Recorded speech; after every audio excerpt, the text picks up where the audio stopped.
What is up, everybody?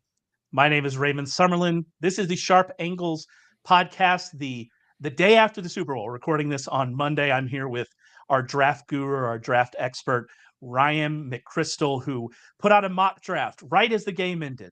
The game ends, the mock draft's up. We're into draft season and we're ready to go. We're going to talk through that mock draft. You can see the whole thing over at sharpfootballanalysis.com.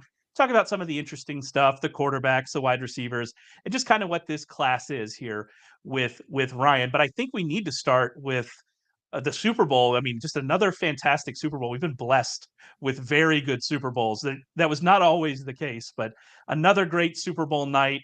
Another fun game. I suppose it wasn't great if you're a 49ers fan, but Ryan, I mean, you had to be happy. Were you at a party? Like what? How are you taking in the Super Bowl last night? I was taking the Super Bowl mostly by myself after putting the kids to bed and mildly annoyed at the overtime, although the exciting finish was certainly worth it. There were people at the Super Bowl party that I was at that were very unhappy with the overtime situation and wanting to leave. And then other people were like, "No, we're not going home until we see the end of this game," and that's how it goes. What I really enjoyed about the Super Bowl, aside from just, I mean, it was a great game between two very good teams. What I really enjoyed about the Super Bowl was the halftime, because I'm 38. All of my friends are in that kind of 35 to 40 range, and Usher comes out and like there are 9 children just running around confused why every single adult in this room is transfixed on the television. And one of them like went up to my friend and asked, why are y'all all watching this? And I had to go, your parents had this exact song on repeat for the entire summer of 2004. So just be quiet for a second. Let us live our dreams. But the other realization I had, and this was not a good one, is you know how when I used to watch halftime shows, you'd be like, oh, why are they just sending this for all the old people? Why are they scheduling all these old artists? And I was thinking yesterday, I was like, oh yeah, we finally got a good one for the young folks. And then it occurred to me that they're still scheduling it for the old folks. We're just the old folks now, Ryan. We're That the old definitely folks. crossed my mind. I tweeted about it yesterday. I said, I hate that I'm old enough to enjoy the Super Bowl halftime show now. That's where we are. Usher is our Bruce Springsteen. Is where we Yep. is where we arrived here. And I have the same thought a lot of times when I'm walking through the grocery store and I'm like, hey, this is a good song. Oh, this is a good song. And then I go, oh no, I'm squarely in the music demographic for the grocery store. And that's sad. And I'll cry about that later. But before I do that, we're going to get into your mock draft. Like I said, mock drafts over on sharpfootballanalysis.com. Football season's over, but we're going to have a ton of content on there heading up to the draft from Ryan, from Brendan Donahue, who's going to do his mock drafts. Both of them have exceptional track records with mock drafts. We'll hear all of the prospect stuff from Ryan. We'll hear prospect stuff from Rich Rebar with more of like a fantasy kind of stint to it. And so there's going to be a ton over at Sharp Football Analysis. You can make sure you're keeping up with all of it if you just subscribe to our newsletter. Head over to the website. You can see where to subscribe to the newsletter, and we'll send you all of it and let you know kind of what we're doing. So we're going to keep going. Season's over, but we're just right into this fun draft season. And I think a place to start with the draft is for those of us like me who I watch college football and I really enjoy college football, but during the football season, I'm not paying a ton of attention to the draft. I know who Caleb Williams is, and I know who Drake May is, and I know who Marvin Harrison is, right? But I'm not paying a ton of attention to the draft class as a whole. So as we move here squarely into draft season, I think the first place to start is just like with an overview. Where is this class strong? Where is it weak? Is it a good class? Is it generally considered a good class? Kind of where are we with this 2024 draft class?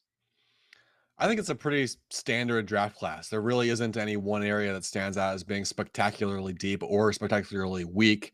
I guess maybe the exception is quarterback, because there are 6 quarterbacks who are, at least in this early process, in the first round conversation-ish. I don't think we're going to get close to 6 actually going in the first round, but there's 6 guys that are at least worth discussing at this early stage of the process as maybe being in that conversation, which is obviously a lot. That's mostly made possible by the COVID year, giving these guys an extra year. Yeah.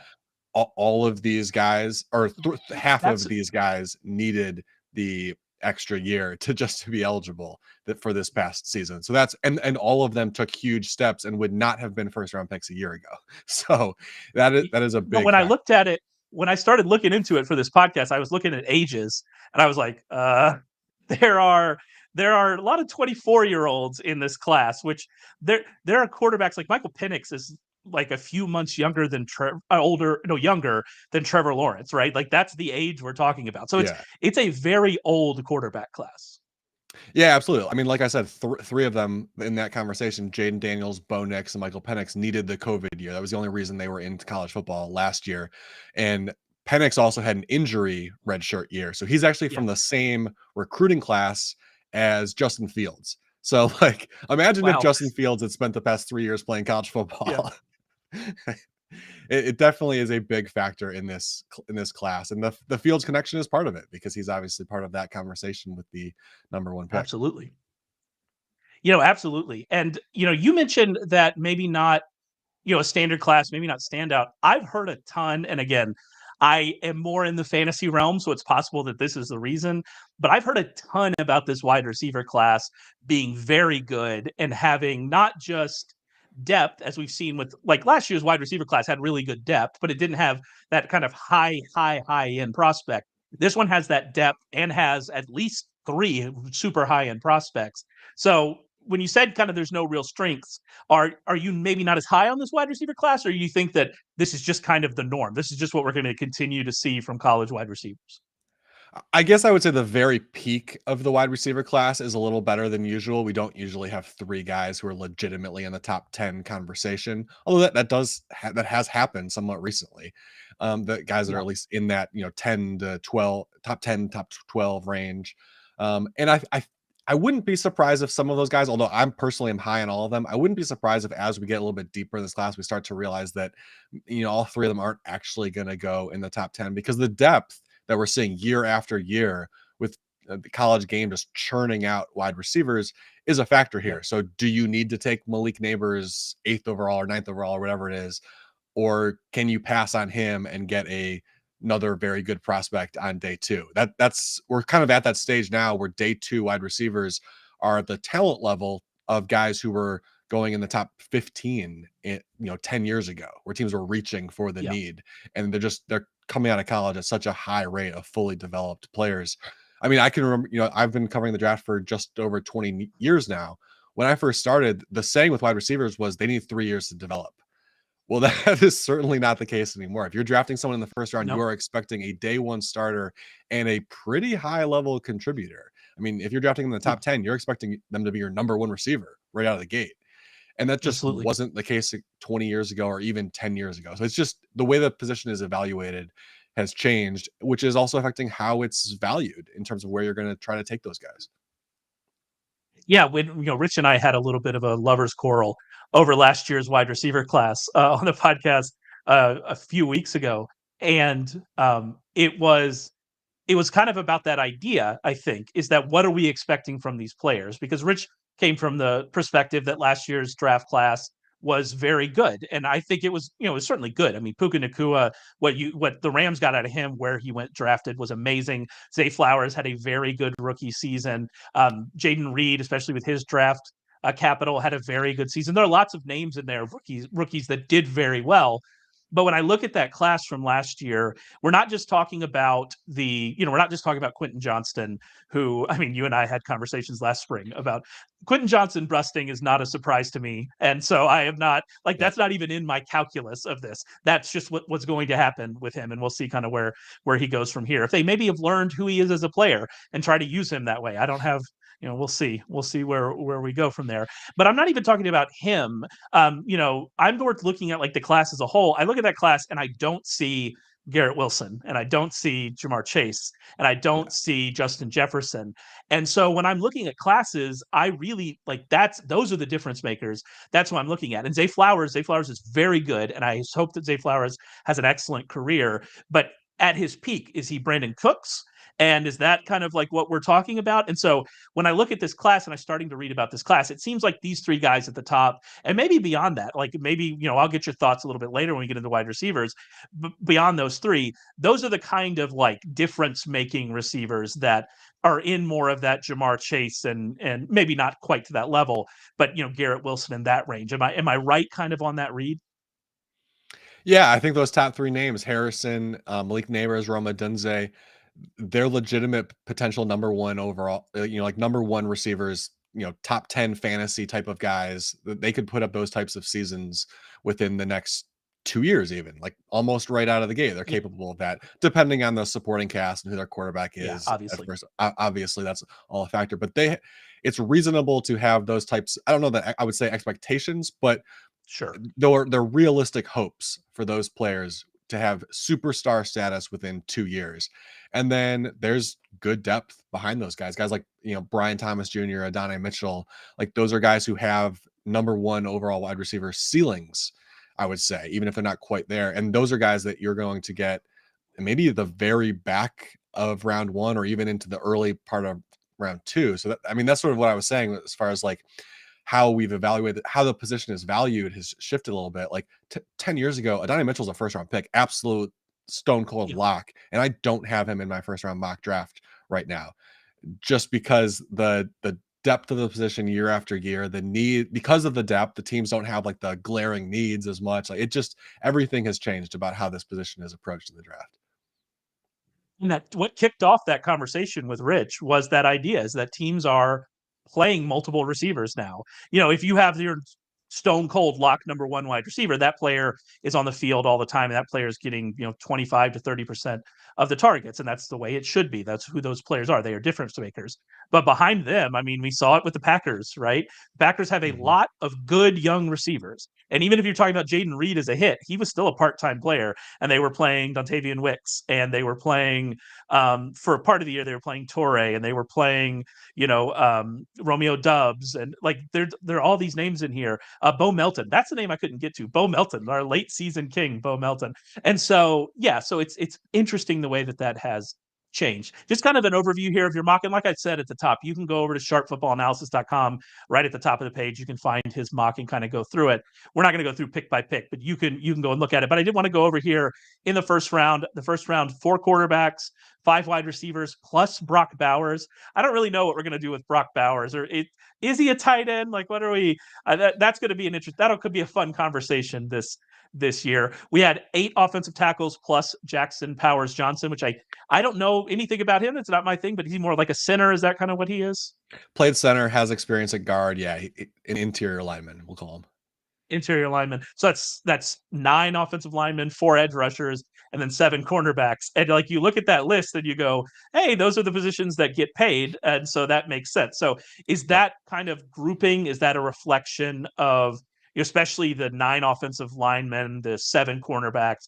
Is that a reflection of the talent in this class, or is that more just these are the positions that actually matter, and that's people are going to spend on these positions, even if maybe some of these guys shouldn't be as high as they're being taken. A little bit of both. I would say the first 20, just speaking in general terms, when filling out a mock draft, the first Sure. 24 or so picks are going to be guys that they're just I just think they're first rounders. Like they're just the talent level Yeah. is there. And then when you get to the end, I do factor that in. I mean, I have a lot of probably have more cornerbacks than most. Other mock drafts might have more wide receivers than I do, but those are, like you said, those are the positions that get paid. So if I'm getting down to the end and I'm looking at team needs and like who's on the board, like if someone needs a cornerback and they need a guard, well, they're probably going to draft the cornerback more often than not, because that's the value position. So as long as I think that there's a reasonable player there, I'm going to be more likely to put that into my mock draft. So it's a little bit of both. There is depth at talent in those positions, but once you get down to the end of the mock draft, I slide Kamari Lassiter into my mock draft. He's sort of a fringe first round prospect, but he's a cornerback.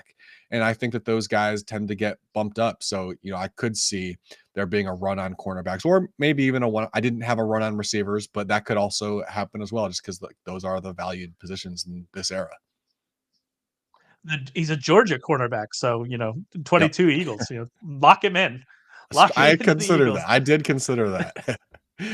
He'll be there. He'll be there with Ringo. We'll have Yep. our wonderful Eagles Georgia pipeline continued. All right, let's get into a few of the picks here. Obviously we're gonna focus here with this first mock as we're easing into draft season. We're gonna focus a lot on the beginning of the draft. If you're focusing on the beginning of the draft, you're focusing on quarterbacks, and you're focusing on Justin Fields and the Bears decision there. You had the Bears taking a Caleb Williams from USC. I think the conversation, this is just an aside, the conversation about Caleb Williams has been so interesting because we went from right after the draft last year, Caleb Williams was definitely going to be the number one pick.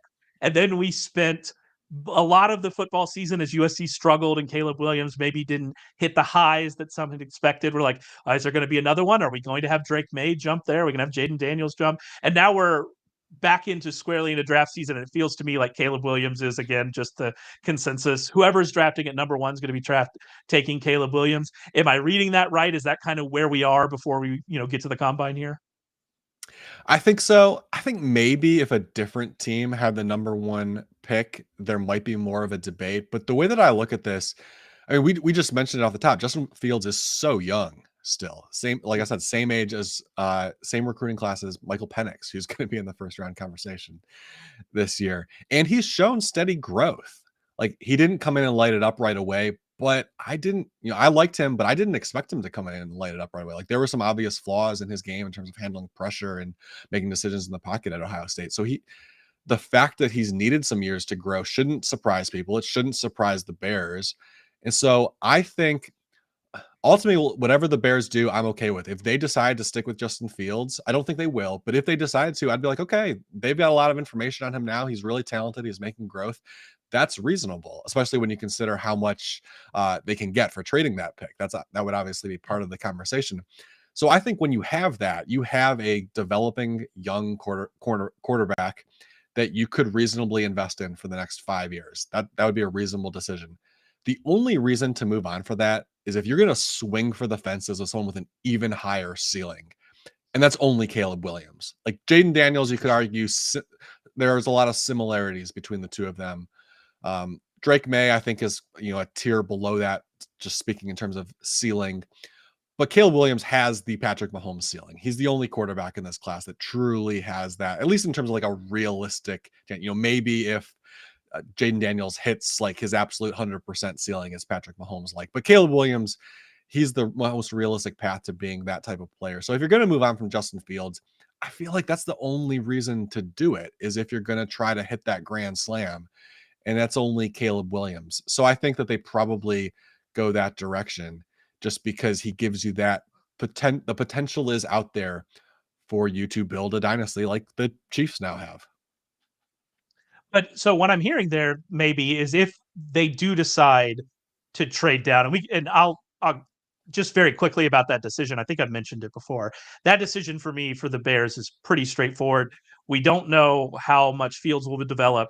We don't know how good Caleb Williams could be and will develop. One of them is going to cost a lot of money sooner than the other one is. And if you draft Caleb Williams, you reset, at least probably, didn't work out for Frank Wright, but you reset the clock on your job status. That's a pretty easy decision for me for them. And so I would be surprised if that's not the direction they go and try to move Justin Field and get picks. But kind of regardless of that, let's say that they decide to keep Justin Field and they trade out of that pick.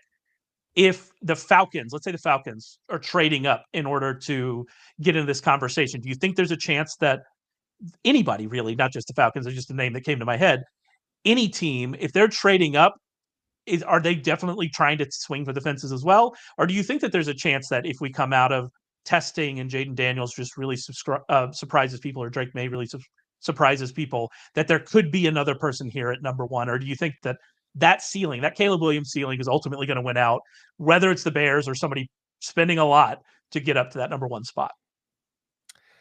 I would certainly say greater than 50% chance is Caleb Williams, just because everybody sees that ceiling. It's why we were talking about him as a lock a year ago. But he did have a down year. Jaden Daniels did win the Heisman and put up some pretty spectacular numbers.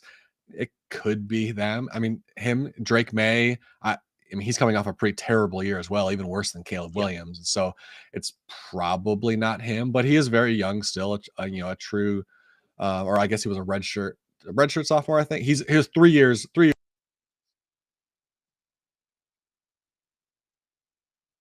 I think we might have lost Ryan there. I am very I would say interested the only in, way we're mentioning Drake May's lackluster season. I am very interested in in the fact that Sam Howell had the exact same thing happen to him. I don't think Drake May is gonna crash out like Sam Howell did, but there's an interesting history of North Carolina quarterbacks maybe being in school a year too long, with that's affecting him. But anyway, sorry, continue on. So sorry, where did I get cut off? Catch. Oh, you were talking about Drake May having a lackluster season. Yeah, the fact that he had a down year, I think it's much less likely that anyone would trade up for him. The team that I could see maybe moving up to number one and not taking Caleb Williams might be the Patriots. They're, even though Belichick's not there, the whole front office for the most part is still there. They definitely think outside the box. It seems like Elliott Wolf is now going to be the primary decision maker there, although it's a little bit it's a little bit murky. He was not Belichick's number two last year, and Matt Groh, Belichick's number two from last year, is still there. They also brought in Alonzo Highsmith, and the reason I wanted to mention that is Alonzo Highsmith and Elliott Wolf were in Cleveland when they drafted Baker Mayfield, which was not even close to the consensus number one overall. I mean, he was very much in, we were fully expecting him to be a top 10 pick that year, but virtually nobody thought he was the number one quarterback in that draft class. It was most people thought Sam Darnold.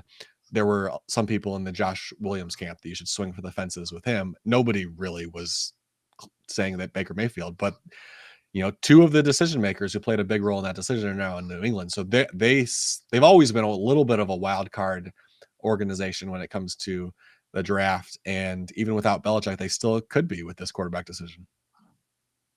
Yeah, they're interesting. They're definitely sitting there at 3, assuming they don't trade up. They are a pivot point for sure in this draft and where they're going. And you're right. I've been doing the kind of coach and GM tracker over at the website, sharpfootballanalysis.com, great website. And their GM, I had them initially as a GM opening, right? And then you keep reading stuff. You read stuff that Robert Kraft would say, and you got to the point of, oh, they're just gonna like run it back with the same exact group. And I'm interested in kind of what that says about how they viewed, because the main issue the Patriots had, this is a complete tangent, but the main issue the Patriots have had is this inability to really build, especially on the offensive side of the ball, a functional roster. And I know Bill Belichick's gone, and ultimately he was the final decision maker.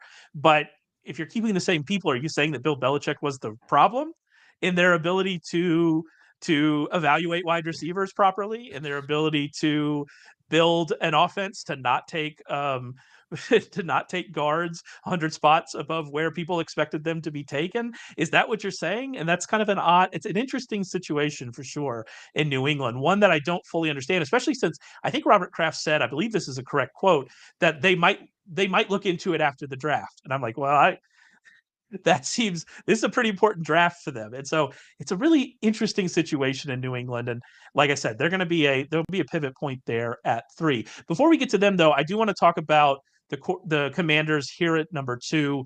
Commanders, brand new everything, organization, front office, coach, everything is different here with the Commanders. They obviously have Sam Howell, with those Drake May connections, bringing those up again. They have Sam Howell.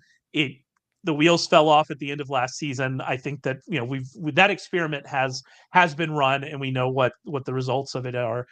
I'm interested in looking at the spot. Is there any way that the Commanders bypass a quarterback here, and I would assume trade down and not take somebody here? But is there any way they bypass a quarterback here just based on how bad their roster is and kind of where they are in the rebuilding process? I don't think so. It just wouldn't really make sense, especially when you just look at the fact that this is the whole everybody's new in the organization. This is their chance to sort of restart everything for that organization from top to bottom and bring in a quarterback, just wipe the slate clean. And you've got good options there. Like if Caleb Williams is off the board, there isn't necessarily absolute slam dunk pick, but there's legitimate, number 2 overall picks to choose from. Even though, I'm a little bit lower on Drake May than some, but he would be a legitimate option. A lot of people would view that as a legitimate option. Jaden Daniels, certainly. Even JJ McCarthy that's not crazy to think that he could be in the conversation as high as number 2 for them. But the point is they've got a lot of choices, And ultimately, through this process, they're going to end up talking themselves into someone because they just need a new face of the organization. Everybody wants everything to start over from scratch. If they could just bring in a quarterback, this is the new Commanders, just total rebranding. It just Yeah. it makes too much sense. The fact that they have good options and they just really need that new face of the organization, it's gonna happen. I mean, I'm there too with you. I mean, if you're this high and there are quarterbacks there that warrant it, then that's just a decision you have to make. Like that's really where they are with this. And like you said, it seems to me, as certainly someone who has not studied it to the level you have, that there are quarterbacks in this class that warrant it.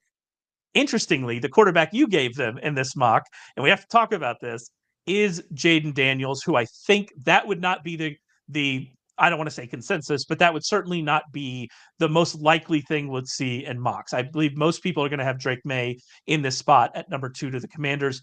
You have Jaden Daniels now. We're very early. We haven't even got to the combine yet. This is probably going to change at some point. But when you're thinking about that, when you're thinking about Jaden Daniels here ahead of Drake May, what pushes you that way? What do you see in Jaden Daniels that maybe is leaning you towards, okay, if we're actually going to spend this pick on a quarterback, we need to spend it on this guy? Yeah, this was a very last minute change for me. I emailed you guys over the weekend and said I was going to Yeah. flip Jaden Daniels into the number 2 spot and drop Drake May. It was really just I've been doing more research and going back and watching more of these guys, I just sort of realized just I during the season I didn't appreciate just how bad Drake May was last year. And so that was ultimately what swung me to go with Jaden Daniels, because obviously his career has been trending up all along. I mean, a few years ago, he looked like, you you know, 3 years ago, coming out of Arizona State, I would not have thought that he was even in the conversation to be a day 2 draft pick. And now here we Yeah. are thinking he's almost virtually a lock to be in the top 10. And he improved a lot last year or 2 years ago in his first year at LSU, and obviously skyrocketed this past year. There are flaws with Jaden Daniels. He doesn't have a huge arm, and that's going to be certain teams are going to knock him for that. But I think coming in and playing for Cliff Kingsbury, he's going to be a pretty natural fit for that offense. You don't need a spectacular arm to play in that scheme. And even though, Cliff Kingsbury does like to challenge downfield when he has the weapons to do so, but there's plenty of other positives about that offense that Daniels is going to excel at, most notably his athleticism, which when he enters the league, it's not Lamar Jackson, but it's going to be the closest thing we have to Lamar Jackson once he's a starting quarterback in the league. He'll be the next best thing in terms of that dynamic athleticism. And so I think he's a little bit of a safer pick because of that. Because Drake May, man, going back and looking at him this past year, the accuracy is a big concern for me. One of the stats that I reference a lot is route adjusted stats. I use it for both quarterbacks, for cornerbacks, and for wide receivers. It's my favorite way of sort of, sifting through all of the stuff that's happening out there and trying to pinpoint talent as much as possible. Because if we look at different, completion percentage, for example, wildly different for someone like Bo Nix, who throws the ball 5 yards down the field 80% of the Yeah. time, basically, and someone like Jaden Daniels, who takes a lot of deep ball shots. So if you go to route adjusted metrics for quarterbacks, we're looking at route adjusted on target rate, basically. If you're throwing a screen pass, you're going to be on target at a very high rate. If you're throwing to a go route, it's closer to 50% is your on target rate, is what you're hoping for. So we take their whole season, look at all the routes that they've thrown the ball to, and sort of see what their accuracy rate is relative to the league average accuracy rates to all those different types of routes. Drake May, his first year as a starter 2 years ago, was a little bit above average, which was, with it being his first year as a starter as a 20-year-old, very encouraging. The expectation for him being a top 5 pick was based on, wow, he did that as a 20-year-old in his first year as a starter. Where's the growth going from here? Well, there was absolutely no growth. He fell off a cliff. His accuracy above average, it was his accuracy, route adjusted accuracy rate, 8.9% below expected last year. That ranked 59th out of 70 qualified power QBs. That is horrible. Like that is with, the quarterbacks in his range are guys who play for Rutgers and Minnesota, like the bottom of the barrel type of quarterbacks. The Not, Big Ten out not here taking strays. The Big Ten. well, Calm yeah, down. Big Ten quarterback play, not ideal. That's the type of, it would be in the few years that I've been tracking this stat, nobody to go on to have any kind of success in the league has been anywhere close to that, even Do at you their remember off the worst top of your seasons. head where Will Levis was last year? Because Will Levis had a very similar situation. He wasn't good, but relative, remember, this is just relative to college, he was kind Sure. of average, which was Okay. enough to be like, yeah, it's a little bit of a red flag to only be average relative to all the college quarterbacks, obviously, but not enough to say, like, huge red flag. This is a really big red flag. Now, like I said, last year he was above average, so like the talent is still there, but it does kind of make you wonder, like, okay, how much of this is scheme? How much of this is the talent around him? What was he propped up by? He had a better offensive line 2 years ago. Is he only accurate when he has better protection? And I mean, I just through the I haven't really dug into those numbers, but through the eye test, I think that was a big part of it. Was he was under pressure a lot this year, and his accuracy really becomes kind of scattershot. And on one hand, that explains it away a little bit. It can maybe make you talk yourself into taking a chance on him that he's not going to play behind that bad of an offensive line. But at the same time, a rookie quarterback jumping to the NFL, the game is faster. You are going to be under pressure a lot. What really constitutes pressure in the NFL kind of changes a little bit. There are 0 snaps basically where you're in the pocket for 5 or 6 seconds untouched, whereas that does happen with some regularity in college if you're playing behind a decent offensive line. So that to me is really what swayed me. Was I don't think when you have other good options, which Jaden Daniels is a good option. JJ McCarthy is also going to be a good option. Can you really take a quarterback like Drake May, who's coming off such a down year and in need of so much development? I don't think you can at number 2. So unless something changes through the workout process, I'm going to stick with Jaden Daniels at number 2 and have Drake May a little bit lower over the next couple of versions of this mock draft, I think. That's interesting. Yeah, like I said, because I don't think that's certainly not the most common mock here for May. And you actually had May all the way down at 11th with the Vikings. Now you don't do trades Yeah. in this mock, and so that I assume that had something to do with the no trade. But if the Patriots, and we'll talk about the Patriots in a second, kind of their decision. If the Patriots pass on a quarterback and there are no trades, I mean, is this just that there aren't any other options here for as we go down this list? Like how far? I guess 11 is that the floor? Is that as far as you could see him falling? Well, I could see him falling further if JJ McCarthy establishes himself as a legit top Interesting. 10 prospect as well. I'm not convinced that Drake May is the number 2 or even the number 3.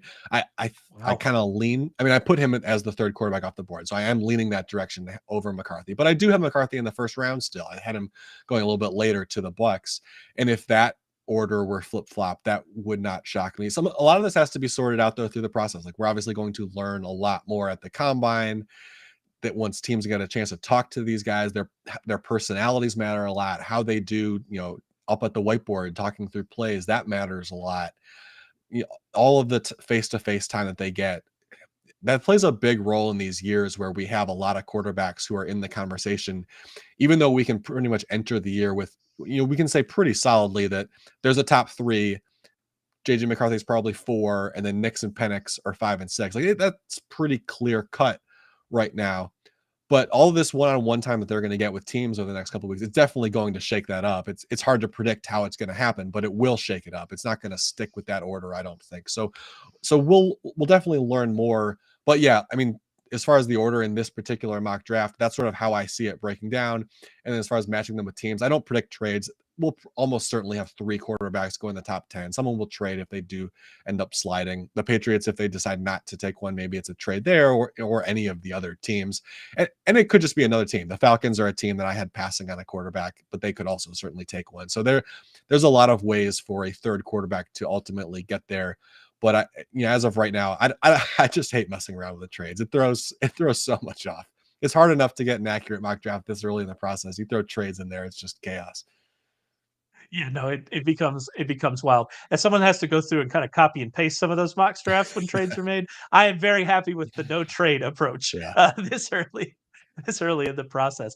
You mentioned all 3 of the other, I guess, big 6 quarterbacks we're looking at here with JJ McCarthy. I mean, you've already talked about McCarthy here. I am, as somebody again who's coming into this new, I am pretty shocked about the way you're talking about McCarthy because I didn't know that that was even a possibility. Is that, I mean, obviously he won a national championship and he's coming from Michigan, and we've kind of seen glimpses there, but also, I mean, as a Penn State fan, I watched them beat Penn State without even having to use JJ McCarthy in the second half. And so, how are we arriving here at McCarthy being kind of this level of prospect? Yeah, I mean, I'm with you in terms of my skepticism of McCarthy. It's you watch the highlights of JJ McCarthy and you can certainly see why the excitement is there. But as far as trusting him, when there were games like you mentioned where it kind of looked like Michigan didn't even trust him all that much, it definitely raises, Exactly. it definitely raises a red flag for me. Like there was, I believe he did 2 pick sixes in the semifinal game against TCU 2 years ago. And if you remember this past semifinal game against Alabama, it was definitely the first drive. It may have even been the first pass he attempted in the game where he threw what looked like an interception that ended up getting overturned. And it was just it was a terrible decision. Threw it to the sideline, basically right to an Alabama cornerback who just happened to have stepped out of bounds just before. I mean, those types of mistakes on a big stage, that raises a big red flag for me. The reason why I think that he's in this conversation is partially, like I said, the highlights. You can see the peak is there when it clicks for him. He has good athleticism. He has the arm, physically, everything. He has all the boxes to check off there. There's been a lot of reports that teams that have talked, scouts that have talked to him, and the Michigan coaching staff really rave about his football IQ. And like I said, how during the process, that's when teams get more one-on-one time, that can really shake up the draft order a little bit. So I toyed with the idea of leaving him out of the first round. I ended up putting him in there, and that was part of it because that is something that we obviously can't see, but does ultimately play a big impact. So if he is somebody who's going to go out and wow teams in interviews just with his football intellect, and we can see that the talent is there for him to have a high ceiling. I think those two factors combined, plus the fact that he's young, if he is the fourth quarterback off the board, the guys that you're choosing from are Bo Nix and Michael Penix, who've been in college forever. I think all those factors combined, that's why I say he's kind of looks like the clear cut number 4 right now. But a team could certainly fall in love with him if he is really as brilliant, in these, one-on-one meetings as some people are saying that he is. That could be the factor that pushes him up to the third quarterback off the board, and he goes in the top 10. You mentioned you when you were writing about this decision, you had him going to the Bucks at number 26. And you're writing about this decision, you were talking about the Bucks are almost certainly going to re-sign Baker Mayfield, and we'll see kind of what that commitment is. But you put JJ McCarthy to them because he, unlike Bo Nix and unlike Michael Penix, he probably needs more development. And that, if that's the case, that really makes the top 10 conversation very difficult if a team comes in thinking that. But I suppose if you're drafting somebody at the end of the first round to back up, a quarterback that just had one very good year, even within that good year, there were peaks and valleys, and we know that does make some sense. So that makes sense to me, McCarthy at the end. But I'm going to have to definitely watch more about him and kind of figure out where we're going. But as soon as you said coach meetings, I went, oh, there you go. That happens every year. We get into that every single year. Speaking of, we brought him up a couple times here with Bo Nix and Michael Penix. Both will be 24 before the season starts. Do you think that is, you didn't have either of them in the first round? They certainly, could sneak into the first round for sure. But when you're talking about them as prospects, is that age the first and kind of primary red flag for them? And then we kind of just building on that, or what are our concerns with, I guess we could start with Knicks. I don't think age is going to be too much of a concern, other than because they've been in college so long and we've already seen so much development. Do you start to wonder how close to their ceiling they already are?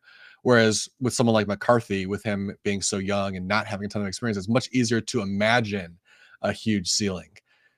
Players usually don't hit that ceiling when they have a long way to go, obviously. So that's a risk you take, but it's easier for teams to talk themselves into the high ceiling when the player is further away from the ceiling. It doesn't, if you really boil it down, the decision-making process, it's not a great way to go about making decisions. You should probably side with the players closer to their ceiling and already playing well. That would be my philosophy, but it's not how teams usually work. So I think that it does work against them in that regard. But it's not like they're Brandon Whedon. also. Yeah. Like they're still, I believe Bo Nix is 23 and Penix is 24.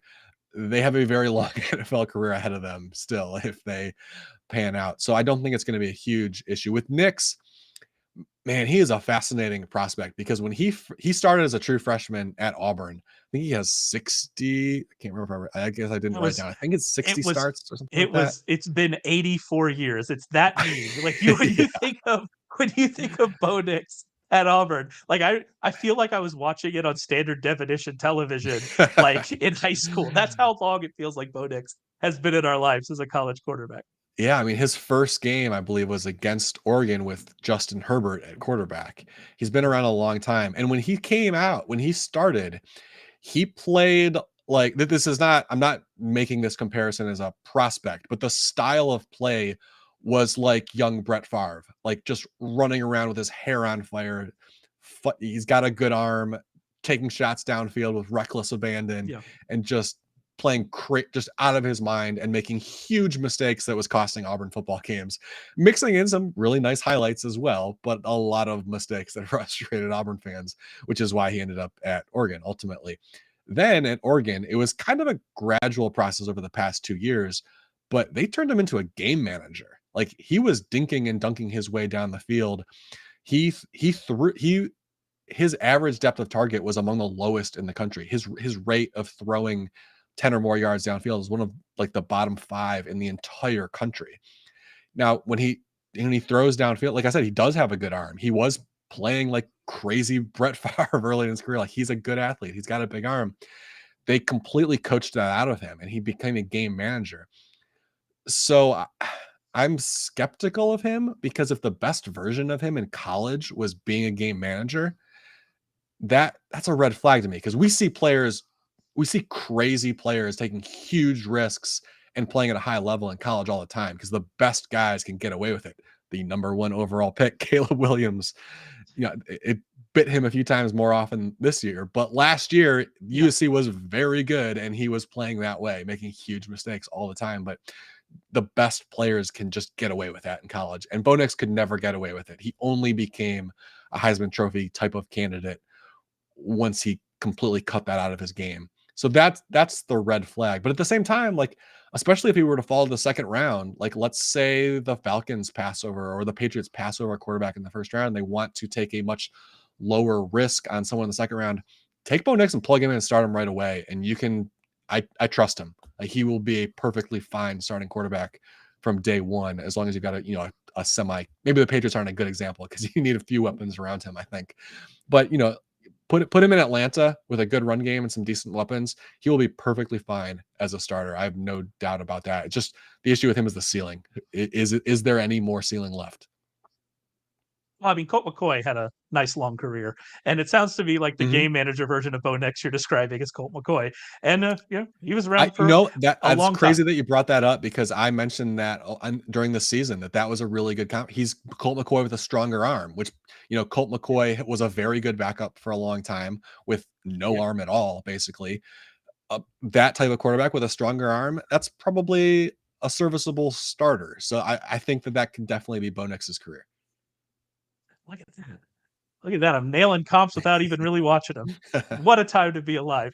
On Michael Penix, I have watched a lot more of Michael Penix coming from Indiana. He still did not score against Penn State. I will say that until a day I die. But we know him. He had like you said, a very long college career. Ended up at Washington. Obviously, had a great season with Washington this year and all of their wide receivers. He has, his age. He's got the injury history, a pretty serious injury history, if I'm remembering correctly. But what we saw this year was spectacular. So he's just another one of these, right? That we just there are things you love and things you don't, and that's generally probably a late first, second round quarterback, right? Yeah, I think with Penix, the reason why he's not being talked more seriously about as a first round pick is the injuries. 2 season-ending knee injuries. I believe they were both ACL tears. That's a pretty big red flag, especially for a guy like I said. He's the oldest of this quarterback group. He was 6 years in college. That's concerning to have those types of knee injuries, and so I think that's going to be a factor. That said, I love Penix. And his peak this year was spectacular. No other quarterback in this That class, semifinal game was unbelievable. unbelievable. That was the best Unbelievable. game a quarterback played all season. One of the best over the past few years. It was spectacular. I think that, remember, Texas made a run. Washington controlled that game, but Texas made a run at the end, and it looked like it was going to be an all-time collapse for Washington. I think if Texas finishes that off, and that's just the end of Penix's career, and his career ends the way CJ Stroud's ended last year, with a I spectacular was going to say performance that. I was going to make against a that very comment. good Yeah. defense, and that's the lasting image that we have. I think everyone is going like, hold on a second. I know he was hurt, but he's not hurt right now, and he just Yeah. lit up a very good Texas defense. I think the conversation is very different than when he went up against Michigan and played the worst game of his season, the worst game of maybe the past 2 seasons of him being at Washington. That left a different taste in people's mouths. Yeah. So I I'm willing to write that off, because him at his peak, the throws that he makes are just the way that he throws receivers open. It is spectacular. He makes some of the best throws of any quarterback in this class. Now, he actually is a pretty good athlete, but you're never going to ask him for that to be a part of his game, knowing that he has some season-ending knee injuries in his past. So that's a factor. You got to assume that he's a pure pocket passer, basically. And teams are less interested in that overall these days. So that might also be a little bit of a factor. Teams want someone who can run around a little bit. And even Bo Nix, although I don't know that he'll test as well as Penix, but just because he doesn't have the injury history as well, you're going to be more comfortable letting him do that than you will Penix, where you're going to try to keep him in the pocket. So that could be a factor. But man, if someone takes him early in round 2 and plugs him as a starter right away, I might make him my pick for rookie of the year, because he is just, all that experience has made him such a polished passer. And these quarterbacks who win with elite accuracy, it's very rare that they're busts. They usually will find a way to be successful and have at least an okay career. I'd put Baker Mayfield in that category. Accuracy was the biggest selling point for him as a prospect. And basically everything that could go wrong went wrong for him over the first 5 years of his career, playing with a revolving door of head coaches and offensive coordinators and getting shipped out of Cleveland early.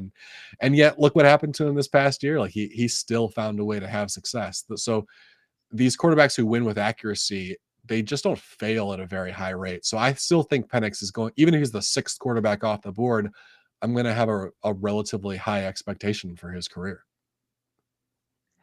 So I wanted to get to we're running a little out of time here, but I want to get to the wide receivers as well, because like I said, I'm very interested in this class, and we're not going to obviously go through the whole class. There's a ton of them, but your top 3 wide receivers here: Marvin Harrison Jr., who is Marvin Harrison. If talent was not, I mean, if positional value was not part of the equation, is Marvin Harrison Jr. the number 1 overall pick? Is that kind of where we are? Maybe.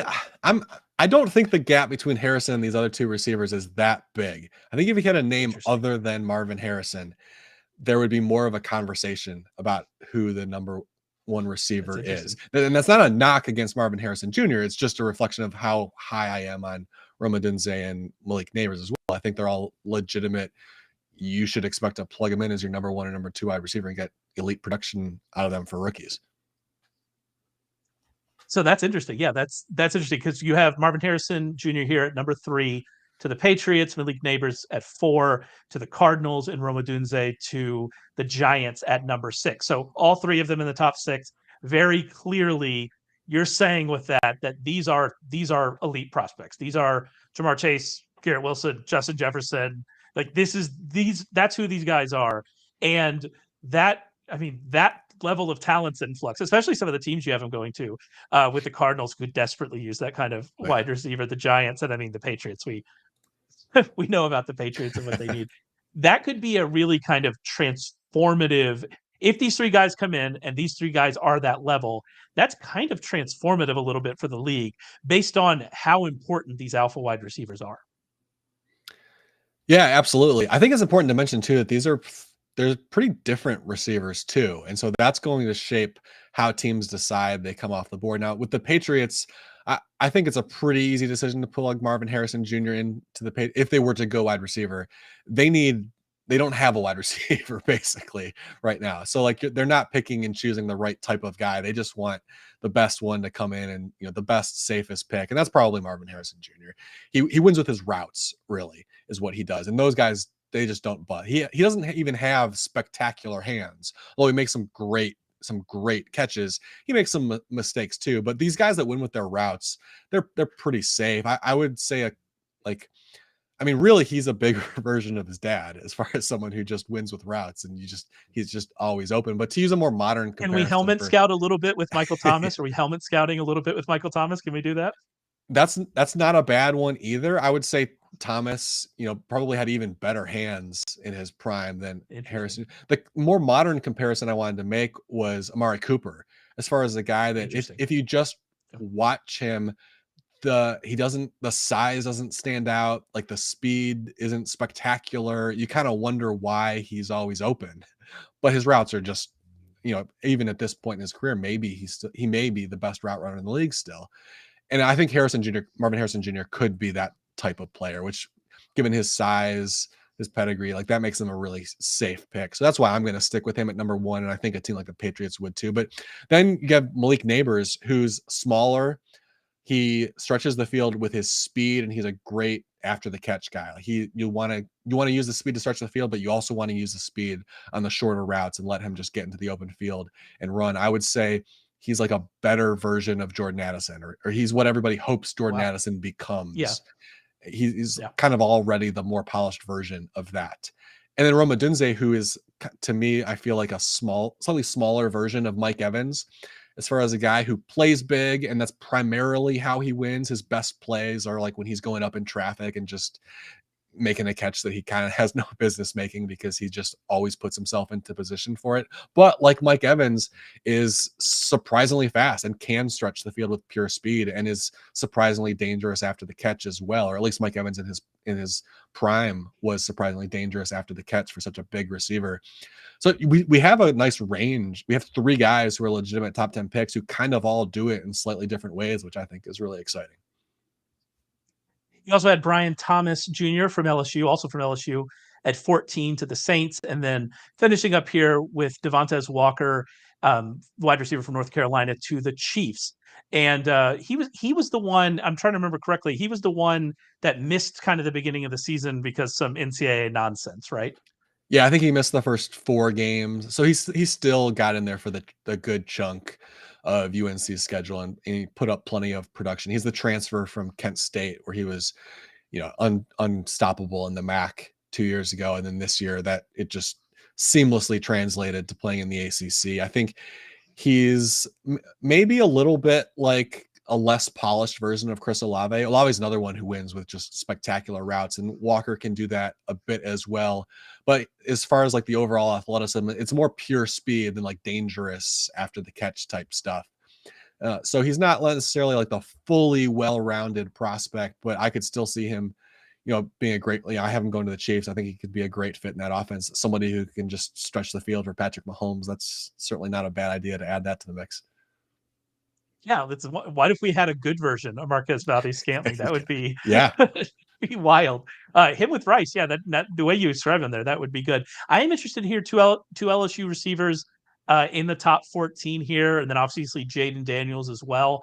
Is there some concern because we saw this, massive spike season from Jaden Daniels, that the wide receivers obviously had great wide receiver talent. We're talking about two of them in the top 14, that had something to do and maybe propped him up a little bit there. Is that part of the conversation with him? It has to be part of the conversation. Yeah. To have two elite weapons like that, especially when he doesn't have a huge arm. Daniels doesn't have that spectacular arm. And so having these guys that can consistently get open, and when he's throwing the deep ball, he has the luxury of just, getting a lot of air under it and just letting them run under it. That's the way to level the playing field when you have a quarterback who doesn't have a great arm. Whereas someone like Caleb Williams, who can just fire bullets, like your receivers don't need to create as much separation. So that was definitely a factor in him winning the Heisman last year, was having those weapons. I don't think he's the type of player who can overcome being in a really bad situation. It's one of the reasons why I think if he were on the board for the Patriots, that might not be a good fit for him. It might be a really tough situation, Because if you're taking a quarterback at number 3, you're not taking Marvin Harrison Jr. And now all of a sudden he's got to throw the ball to Devontae Parker and Demario Douglas and Juju Smith-Schuster, and that could, and behind the shaky offensive line, that could look ugly when you've got a quarterback who doesn't have a huge arm. So that's part of the conversation, but he also makes up for the lack of an arm with he's one of the more accurate passers in this class. I don't think he's on Michael Penix's level, maybe not even on Bo Nix's level, but he is definitely a high level accuracy type of passer. So he'll find ways to make up for it. I think he'll still be a good starter in the league despite not having a huge arm. And I just wanted to finish up here. And I mentioned this before. You had 5 wide receivers here in the first round. I believe that's fewer than most. I think in most you're going to see 6 or 7. Who are some other names maybe at wide receiver that could sneak into this first round conversation, depending on how things of the next couple months go? Yeah, there's a long list of guys who are at least on the fringe of this conversation. I put fewer into the first round, sort of like we talked about at the beginning. It's just there's so much depth. When you get to the end of the first round, do you really need to take a receiver when you can get a very similar player at the end of round 2 even, or even on round 3? Like just last year, remember at this stage of the process, we were talking about guys like Jalen Hyatt and Josh Downs being potential first round picks. They went in the 3rd round and they were still pretty good. Like Josh Downs had a very good rookie year. It's not like he fell off a cliff because people like figured out these flaws in him. It was just like, no, there's a lot of good wide receivers and some of them fall. But some of the guys that are going to be sort of in this conversation and probably end up on day 2 and, maybe being the next Josh Downs, like a guy who steps in, or Rashee Rice, who make a big impact as a day 2 pick. I would say Keon Coleman is definitely one to look out for. He was at Florida State last year. If you watched any college football highlight shows, you definitely saw some of his highlights. That was the name that I was surprised that I didn't read, because I follow college football not that close, not super close that I'm going to be watching every Florida State game, but it seemed like every time I watched Florida State, he and then their other giant Johnny Wilson, is that their tall receiver? Yep. Those two guys, they seemed unstoppable, and so I was very interested to not see him here. I left Keon Coleman out of the first round. I don't like doing comparisons from the same school, but I kind of got to do it in this case. It reminded me a little bit of Kelvin Benjamin, where it kind of just seemed like almost every big play he was jumping over somebody and he just wasn't open a whole lot. And then when you watch all of it, there's also a few too many drops and him not getting to some balls that you think he could get. I think I was pretty low on Kelvin Benjamin. He went in the first round, I believe, right? Didn't the Panthers take him in the first round? I think he went to I'm pretty sure it was the first round. I think it was the first round. You just crushed all my Keon Coleman dreams with that. Like I don't mean to step back.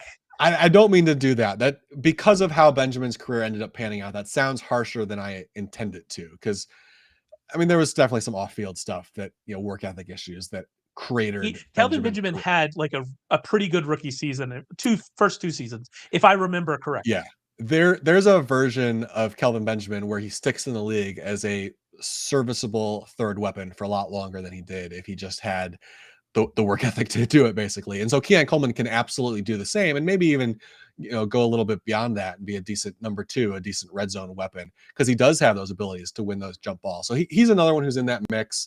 Adonai Mitchell, who I think I mentioned earlier, out of Texas, he's another big body guy, but who also has the speed. I think he's probably going to test faster than Keon Coleman. That'll be some interesting numbers to look at the combine. Troy Franklin from Oregon, he played a big part in Bo Nix's success. He's pretty dangerous after the catch, but not a small guy either. So he could potentially grow into a bigger role. Xavier Worthy from Texas, a year ago at this time, I think a lot of people thought he was going to be a first round pick because he is just blazing fast, but he is tiny.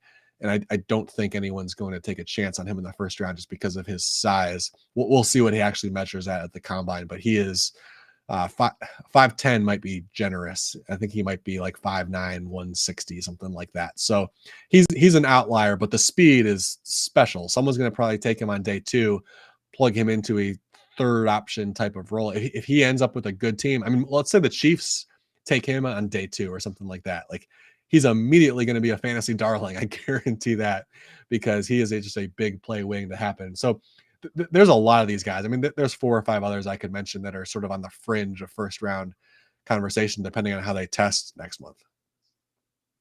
You've led me down a Kelvin Benjamin path. I had forgotten that right before his sophomore season, he tore his ACL, and so he had 73, 1,008 yards and 9 touchdowns in 2014, and then he had a pretty good year. And then in 2016, by 2019, he was out of the league. Yeah. What a wild career. That is anyway something else. You've led me down the Kelvin Benjamin path. All right. Great rundown here, wide receiver and quarterback. Go check out the mock draft at Sharp Football Analysis. There's a ton of great information in there, as always with Ryan's mocks, and he's always one of the best, most accurate predictors here with these mocks. We're going to keep doing these throughout this draft season as we get there. Combine coming up, free agency coming up.